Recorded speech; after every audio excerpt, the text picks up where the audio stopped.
நிறைய இடங்களில் சொல்லிகிட்டே இருந்தாங்க. இது வந்து அந்த படமாக இருக்குது, இது வந்து இந்த படமாக இருக்குன்றது. ஆனால் இது நான் பார்த்துட்டேன், அதனால் சொல்கிறேன். நீங்கள் யோசிக்கிற எந்த படம் மாதிரியும் இருக்காது. இது புதுசாக ஒரு நல்ல படமாக உங்களை என்டர்டெயின் பண்ணுற படமாக தான் இருக்கும். ஸோ இந்த படம் உண்மையிலே ஆரம்பித்தது ஒரு மாதிரி ஜாலியாக ஆரம்பிச்சது, முடியும் போது ஏண்டா முடியுது அப்படின்னு இருந்தது. ஏன்னா 3 பேரும் நல்லா சோறு போட்டாங்க, சும்மா சொல்லக்கூடாது. டெய்லி கறி கஞ்சி, அவ்வளோ ஹாப்பியாக இருந்தது. அதுக்கப்புறம் சில நேரத்தில் பிரதீப் ப்ரோக்கு டயட் ஃபுட்னு எடுத்துட்டு வருவாங்க. ஆத்தாடி ஆத்தா, அதில் என்னென்னமோ இருக்குண்டாலிங்க. ஓடுறது போடுறது, பறக்கிறது, தாவறது, நிற்கிறது, நீந்துறது எல்லாமே இருந்துச்சு அவருக்கு. ஆனால் எனக்கு ஒரே ஒரு ஆதங்கம் மட்டும் இப்போ வரைக்கும் இருக்கு. இன்னும் திங்கிற இந்த மனுஷனுக்கு ஏன் உடம்பு மட்டும் விழுவ மாட்டேன்ற ஆதங்கம் தான் வச்சான்.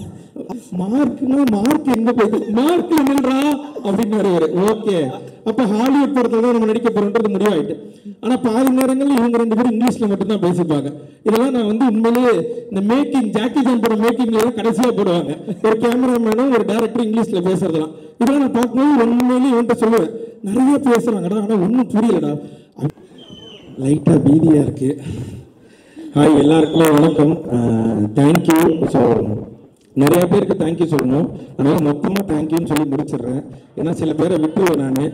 அதுக்கப்புறம் திரும்ப வந்து இப்போ 2-3 நாளாக இப்போ தான் அடித்து விட்டாங்க, திரும்ப அடமலை மாதிரி திரும்ப போட்டு அடிக்க ஆரம்பிச்சிருவாங்க. அதனால் எல்லாருக்குமே ரொம்ப ரொம்ப நன்றி. முக்கியமாக சொல்லணும்னா 2 பேருக்கு நான் ரொம்ப தேங்க் பண்ணணும். ஒன்று ஏஜிஎஸ் என்டர்டெயின்மெண்ட், அவங்க தான் வந்து இந்த வாய்ப்பை எங்களுக்கு கொடுத்தாங்க, எனக்கும் ஹர்ஷத்துக்கும். அவங்களுக்கு ஒரு பெரிய பெரிய நன்றி. இன்னொன்று அஸ்வத் ப்ரோ. அசோக் ப்ரோ எப்படின்னா, இது அவங்க எனக்கு தெரிஞ்சு அவர் 20 இன்டர்வியூ கொடுத்தாங்க. இந்த 20 இன்டர்வியூலையும் இதை மறக்காம ரைம்ஸ் மாதிரி எல்லாத்துலேயும் சொல்லிட்டாரு. அவருக்கு 2 lakh சப்ஸ்கிரைபர் இருக்காம நான் அவரை கூப்பிட்டேன் அப்படின்னு எல்லா இன்டர்வியூலையும் அதை சொன்னார். அதனால உண்மையிலே ஒரு 2 lakh சப்ஸ்கிரைபர் இருக்கும் போது கூப்பிட்டாரு. இன்னும் சொல்ல போனால் நம்ம சேனல் ஆரம்பித்து 11,000 சப்ஸ்கிரைபர் இந்த மனுஷன் தான் எங்களுக்கு. அதனால என்றைக்குமே அதை நாங்கள் மறக்க மாட்டோம். ஃபஸ்ட்டு தடவை டாலிங் கதை சொல்கிறதுக்காக ஆஃபீஸ் கூப்பிட்டாரு டாலிங். போய் உட்கார்ந்தோன்னே என்னென்னமோ நிறைய பேசினார். ஆனால் எனக்கு ஒன்றுமே புரியல. சரி, okay, done, you are the right guy அப்படின்னாரு. சரி, ஓகே, அப்போ நான் செலக்டா அப்படின்னு கேட்டேன். செலக்ட் தான் போ அப்படின்னாரு. போய் அடுத்த நாள் இவனை கூப்பிட்டு வர சொன்னார். சரி, நமக்கு தான் ஒன்றும் தெரில, தமிழ் மீடியம்லேருந்து வந்திருக்கோம், இவன் கொஞ்சம் நாலேஜ் தானே, அண்ணா யூனிவர்சிட்டியில் படித்தவனாச்சுன்னு இவனை கூப்பிட்டு போகிறேன். இவங்கிட்டே அந்த மனுஷன் அப்படி தான் பேசுகிறான். லைட் வரும், நீங்கள் இது பண்ணணும், அவனுக்கு ஒன்றும் புரியல. அதுக்கப்புறம் நாங்களே ஃபிக்ஸ் ஆகிட்டோம். சரி, ஓகே, நம்ம ஒரு ஹாலிவுட் படத்தில் நடிக்க போகிறோம் அப்படின்னு மாதிரி ஃபிக்ஸ் ஆகிட்டோம். சரி, ஹாலிவுட் படம் நடிக்கிறதுக்கு போயிட்டு பார்த்தா ஹாலிவுட் கேமராமேனே எங்கே இருக்காரு. ஏய் மார்க் எங்க போயிட்டு மார்க் என்னன்றா அப்படின்னு வருவாரு. ஓகே, அப்ப ஹாலிவுட் படத்துல தான் நம்ம நடிக்க போறோன்றது முடிவாயிட்டு. ஆனா பாதி நேரங்கள்ல இவங்க 2 பேரும் இங்கிலீஷ்ல மட்டும்தான் பேசிப்பாங்க. இதெல்லாம் நான் வந்து உண்மையிலேயே இந்த மேக்கிங், ஜாக்கி ஜான் படம் மேக்கிங்ல கடைசியா போடுவாங்க. ஒரு கேமராமேனும் ஒரு டைரக்டர் இங்கிலீஷ்ல பேசுறதுலாம். இதெல்லாம் நான் பார்க்கும்போது உண்மையிலேயே இவன்ட்ட சொல்லுவேன், நிறைய பேசுறாங்கடா, ஆனா ஒன்றும் புரியலடா. அவங்க பேசிப்பாங்க. ஆனா சரி, இது சொல்லாமான்னு தெரியல, பல நேரங்களில் வந்து நிக்கேட் வந்து சார்ஜ் எடுத்துட்டாருன்னா எங்களுக்குலாம் பீதி ஆகிடும். அது நான் பரவாயில்ல, சில நேரத்தில் பிரதீப் ப்ரோக்கே அது பீதி ஆகிடும். பீதி ஆயிடுச்சுன்னா அவர் கொஞ்ச நேரத்தில் அவர் என்ன பேசுறாருன்னு அவருக்கு புரியாது. ஆனால் அவருக்கு ஒரு மல்டி பர்சனாலிட்டி இருக்குன்றதை நான் கண்டுபிடிச்சிட்டோம். என்ன திடீர்னு ஒன்று பேசுவார், திட்டுவார், ஓகே டாலிங் நல்லா பண்ணு அப்படின்ட்டு போயிடுவார். இப்போ இந்த மனுஷன் அதுக்கப்புறம் வந்து உங்களை இல்லை அவங்கள அப்படிம்பாங்க. சரி, அவங்கள வேற யாரையோ சொல்லியிருக்காரு அப்படின்னா அவங்ககிட்ட போய் சொல்லுவார், உங்களை நீங்கள் லைட்லாம் கரெக்டாக தான் வச்சுக்கோங்க, இவனுங்க தான் சரியா நடிக்கல அப்படின்ட்டு போயிடுவாரு. ஸோ இந்த படம் உண்மையில ஆரம்பிச்சது ஒரு மாதிரி ஜாலியாக ஆரம்பிச்சது, முடியும் போது ஏண்டா முடியுது அப்படின்னு இருந்தது. ஏன்னா 3 பேரும் நல்லா சோறு போட்டாங்க, சும்மா சொல்லக்கூடாது. டெய்லி கறி கஞ்சி, அவ்வளோ ஹாப்பியாக இருந்தது. நம்ம ஆஃபீஸில் அப்படி ஒரு சோறு பண்ணணும்னு ஏஜிஎஸ்சி பார்த்து நாங்கள் பல தடவை உயர்ந்திருக்கோம். ஏன்னா இது திரும்பவும் சொல்லலாமான்னு தெரியல, பல வார்த்தைகள் டப் பண்ணி இது பண்ணி கட் பண்ணி எடிட் பண்ணி நானே பேச வேண்டியதாக இருக்குது.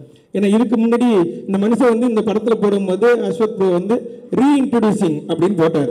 அதுக்கு முன்னாடி நாங்கள் ஒரு 2 படம் பண்ணோம், சொல்லக்கூடாது, நான் சொல்ல மாட்டேன் 2 பண்ணோம். அதில் வந்து இட்லி கேட்டால் இட்லி இல்லைன்னுவாங்க, தோசை கேட்டால் வீட்டிலேருந்து எடுத்துகிட்டு வர மாட்டேன்பாங்க. ஸோ இந்த மாதிரி பிரச்சனை இருக்கும்போது இங்கே போனால் ஒரே நேரத்தில் டாலிங் எல்லாமே சிக்கன் இருக்கு டாலிங், மீன் இருக்கு டாலிங். அதுக்கப்புறம் சில நேரத்தில் பிரதீப் ப்ரோக்கு டயட் ஃபுட்னு எடுத்துகிட்டு வருவாங்க. ஆத்தாடி ஆத்தா, அதில் என்னென்னமோ இருக்கும் டாலிங். ஓடுறது போடுறது, பறக்கிறது, தாவறது, நிற்கிறது, நீந்துறது எல்லாமே இருந்துச்சு அவருக்கு. ஆனால் எனக்கு ஒரே ஒரு ஆதங்கம் மட்டும் இப்போ வரைக்கும் இருக்கு. இன்னும் திங்கிறாரு இந்த மனுஷனுக்கு ஏன் உடம்பு மட்டும் விழுவ மாட்டேன்ற ஆதங்கம் மட்டும் தான். அப்படி என்ன நல்லா சாப்பிட கேட்பேன். சமோசா தானேங்க, ஆமாம். உருளைக்கிழங்கு சமோசா தானேங்க, ஆமாம். 4 திங்கிருக்கேன், அப்படியே இருக்கிறீங்களேங்க அப்படின்னு கேட்பேன். ஆனால் தெரியல, அவர் வந்து ஒரு மாதிரி பாதி நேரங்களில் எங்களுக்கு குருவாக இருந்தார், பாதி நேரங்களில் நல்ல ஃப்ரெண்டாக இருந்தார். நான் அப்படியே வந்துடுறேன், 2-3 பேர் அப்புறம் ஸ்கிப் பண்ணிட்டு போயிடுவேன். அசோக் ப்ரோ கூப்பிட்டு கதை சொன்னார்.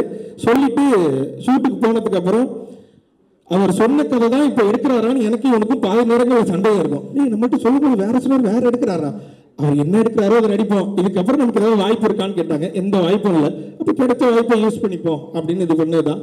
ஆனால் எங்களை முழுமையாக நம்பி எங்களை கூப்பிட்டதுக்கு அஸ்வத்துக்கு ரொம்ப ரொம்ப நன்றி. ஏன்னா அஸ்வத் வந்து ஃபர்ஸ்ட்டு கூப்பிடும் போது ப்ரோவில் ஆரம்பித்தோம், அப்புறம் வாடா படா ஃப்ரெண்ட்ஸ் ஆனோம், மாமா மச்சான் ஆனோம். இப்போ என்ன மொழியை நாங்கள் 2 பேரும் பேசிக்கிறோம்னு எங்களுக்கே தெரியல. சில நேரங்களில் எடுத்தவனையே ஹலோக்கு முன்னாடி ஒரே ஒரு கெட்ட வார்த்தை பேசுகிறான், ஒத்த வார்த்தை, அதை சொல்லி தான் ஆரம்பிக்கிறானே. அப்படி ஒரு ஃப்ரெண்ட்ஸ் ஆகிட்டோம் நாங்கள் 2 பேரும். அப்படியே தாண்டி வந்தோன்னா ரவிக்குமார் சார்லாம் பார்க்கும்போது உண்மையிலேயே பயமாகவே இருக்கும் செட்டில். ஏன்னா நாங்கள் காம்பினேஷனில் எங்களுக்கு நிறைய சீன் இருக்குது. சில நேரங்களில் சார் இப்படி நின்றுறா, அங்கே நிற்க மாட்டோம், நாங்கள் 2 பேரும் ஓடிடுவோம். சரி, அவங்க ஏதாவது சொல்லிடுவாங்க, சூப்பர் ஸ்டாரை வச்செல்லாம் படம் பண்ண விடுறா அவரு, இப்படிலாம் வேறு நாங்கள் பேசுவோம். சில நேரங்கள் அவர் காயில் ஓடுற மாதிரியே மிமிக்ரி பண்ணுறாரு, அவருக்கு முன்னாடி மிமிக்ரிலாம் பண்ணி காமிச்சோம். ஆனால் அவர் அதை கண்டுக்கவே இல்லை. நான் அதுக்காக தான் இன்னைக்கு வரும்போது அர்ச்சனை சொன்னேன், மேலே ஏறி ஸ்டேஜில் ரஜினி சார் மிமிக்ரி பண்ணு, டக்குன்னு கூப்பிட்டு அடுத்தது ஏதாவது வாய்ப்பு கொடுப்பாருன்னு.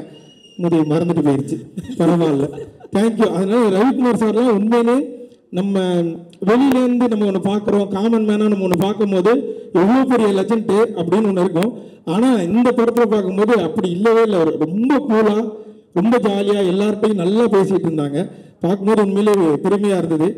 நான் எங்கள் அப்பாட்ட ஃபோன் பண்ணி சொன்னேன், அப்பா நீ என்னை படையப்பா படத்தை கூட்டு போனில்ல, ஆமாம் ஆமாம் அதோட டேரக்டர்லாம் இருக்காருப்பா இங்கே அப்படிலாம் சொன்னேன். எங்கள் அப்பா நம்ப மாட்டேன்ட்டார். அவர்கிட்ட நான் கடைசியாக ஒரு ஃபோட்டோ எடுத்துக்கணும், இந்த ஸ்டேஜை சாக்க வச்சு கேட்டுக்கிறேன், சார் எனக்கு ஒரு ஃபோட்டோ மட்டும் கொடுத்துருங்க. எங்கள் அப்பா இன்னமும் நம்பலை, நான் படத்தில் நடிக்கிறேன்னா நீ என்கிட்ட வீட்டில் நடிக்கிறேன், இப்போ அங்கே போய் நடிக்கிறேன் அப்படின்னாரு. அவ்வளோதான். இதுக்கப்புறம் Pradeep bro full jolly. College படம், காலேஜில் என்னென்னலாம் பண்ணக்கூடாதோ அதெல்லாம் நாங்கள் அந்த காலேஜில் பண்ணோம், ஜாலியாக இருந்தோம். நல்ல மனுஷன் உண்மையிலே. எந்த இதுவுமே இருக்கு, நான் அந்த ஸ்டார்டம்ல இருக்கேன், நான் ஹீரோ, இது மாதிரி எந்த இதுவுமே அவர் கிடையாது. அவர் டீமில் ஒருத்தரை எங்கள் உள்ள போன அன்னைக்கே சேர்த்துக்கிட்டார். நிறைய விஷயங்கள் ஷேர் பண்ணுறதா இருக்கட்டும், அவர் பண்ண ஷார்ட் ஃபிலிமில் ஆரம்பித்து இப்போ அவருக்கு நடக்கிற அவரோட கதைகள் வரைக்கும் எல்லாத்தையுமே எங்கள்கிட்ட சொல்லுவார். அது மாதிரி எங்களுக்கு ஏதாவது ஒன்று, இது தலைவா, இது என்ன பண்ணலாம், இது என்ன பண்ணலன்னா இதை இப்போ பண்ணிடாதீங்க, இது கரெக்டான குரோத்தாக இருக்காது, இதை பண்ணதுக்கு அப்புறம் தான் நீங்கள் இதை பண்ணணும் இப்படின்ற மாதிரி எங்களுக்கு ஒரு பயணியராக நின்று, அதுவும் எங்களுக்கு முன்னாடி இருந்த ஒரு யூடியூபராக அவரை நாங்கள் ஃபீல் பண்ணோம். ஸோ ஒரு மூத்த யூடியூபர் எங்களுக்கு அடுத்தது அதை அவங்க கொடுத்தாங்க. மித்தபடி எனக்கு இங்கே இன்னைக்கு தான் நிறைய பேர்த்த பார்த்தேன், அதனால எனக்கு பாதி பேர்த்த தெரியாது. இதுக்கெல்லாம் இவங்க எல்லாருக்குமே ரொம்ப நன்றி. அதையும் தாண்டி இந்த பின்னாடி உட்கார்ந்துருக்கவங்களுக்கு ரொம்ப ரொம்ப நன்றி, தேங்க்யூ. நீங்கள் வீடியோ பார்த்தீங்க, அந்த வீடியோ மூலயமா கொஞ்சமாக ஏதோ பேர் கிடைச்சிது, அந்த பேர் எடுத்துகிட்டு வந்து இன்னைக்கு இந்த இடத்துல நிற்கிறோம். ஸோ 21ஆம் தேதி டிராகன் படம் தியேட்டரில் ரிலீஸ் ஆகுது. எப்படி யூடியூப்பில் பார்த்தீங்களோ அதே மாதிரியே தியேட்டர்லேயுமே வந்து இந்த படத்தை பார்த்துட்டு கண்டிப்பாக உங்களுக்கு எல்லாருக்கும் பிடிக்கும், சப்போர்ட் பண்ணீங்கன்னு நினைக்கிறேன். நன்றி, thank you darling. Thank you darling. But இன்ஸ்டாவில் ஒரு ஸ்டோரி அப்போ போட்டிருந்தாரு இயக்குனர், இந்த மாதிரி இந்த வருஷத்தோட பெஸ்ட் நடந்த விஷயங்கள் அப்படின்னு சொல்லி நிறைய விஷயங்கள் கோட் பண்ணுறப்போ ஒரு தடவை உங்களை கோட் பண்ணி ஏதோ ஒரு ஸ்டோரி போட்டிருந்தாரு. அதை பார்க்கும்போது அவ்வளோ சந்தோஷமாக இருந்தது. அந்த ஸ்டோரியை பார்த்தோம், இன்னைக்கு இப்படி டிராகன் ஸ்டோரியில் உங்கள் 2 பேரையும் பார்க்குறது எவ்வளோ சந்தோஷம். ஸோ நிறைய விஷயங்கள் தொடர்ந்து உங்களுக்கு சூப்பராக நடந்துட்டு இருக்கு, சுற்றி அவ்வளோ நல்ல நண்பர்கள் இருக்காங்க. ஒரே ஒரு கேள்வி, லைஃப்பில் ஃப்ரெண்ட்ஷிப் எவ்வளோ முக்கியமாக எங்களோட டார்லிங் பார்க்குறாரு அப்படின்றது மட்டும் சொல்லணும். இப்படி இந்த மேடை வந்து நிற்கிறதுக்கு நான் படத்துலையும் அவ்வளோ சூப்பராக சக்ஸஸ் தேடி போகிற ஒரு ஃப்ரெண்டு, இப்போ ஒரு சம்பளம் காசு இல்லைனா கூட ஏன்டா எங்ககிட்ட வாங்கி கொடுக்குறன்ற அளவுக்கு ஒரு நல்ல நண்பராக இருக்கீங்க. ஸோ நட்பை எங்கள் விஜய் சித்து எப்படி பார்க்குறாரு? அந்த ஃப்ரெண்ட்ஷிப் தான் இங்கே நிப்பாட்டி இருக்கு. அந்த ஃப்ரெண்ட்ஷிப் தான் எனக்கு விக்னேஷ்காந்தை மீட் பண்ண வச்சுது. அந்த ஃப்ரெண்ட்ஷிப் தான் இவ்வளோ தூரம் கொண்டு வந்தது. இவ்வளோ பேர் வீடியோ பார்த்த ஃப்ரெண்ட்ஷிப் தான் இது என்னை இவ்வளோ தூரம் வளர்த்து விட்டது. அதே மாதிரி படத்துலேயும் என்னோட கேரக்டர் பேர் அன்பு. நானும் பிரதீப் வந்து பயங்கரமான ஒரு, அந்த காலத்தில் ஒரு சூர்யா தேவா அப்படின்னா அடுத்த காலத்தில் இந்த அன்பும் பேர்லாம் ரிவீல் பண்ணலாமா? சொல்லக்கூடாதா? இன்னும் எங்கேயும் மிரட்டுற, நீ வெளில வாடி. அதனால அதான் பேர் ரிவீல் பண்ணுறேன், என் பேர் அன்பு. ஸோ அந்த மாதிரியான ஒரு நட்பு இந்த படத்துலையும் பார்க்கலாம். நிறைய பேர் வந்து இதை நிறைய இடங்களில் சொல்லிக்கிட்டே இருந்தாங்க, இது வந்து அந்த படமாக இருக்குது, இது வந்து இந்த படமாக இருக்குன்றது. ஆனால் இது நான் பார்த்துட்டேன், அதனால சொல்கிறேன், நீங்கள் யோசிக்கிற எந்த படம் மாதிரியும் இருக்காது. இது புதுசாக ஒரு நல்ல படமாக உங்களை என்டர்டெயின் பண்ணுற படமாக தான் இருக்கும்.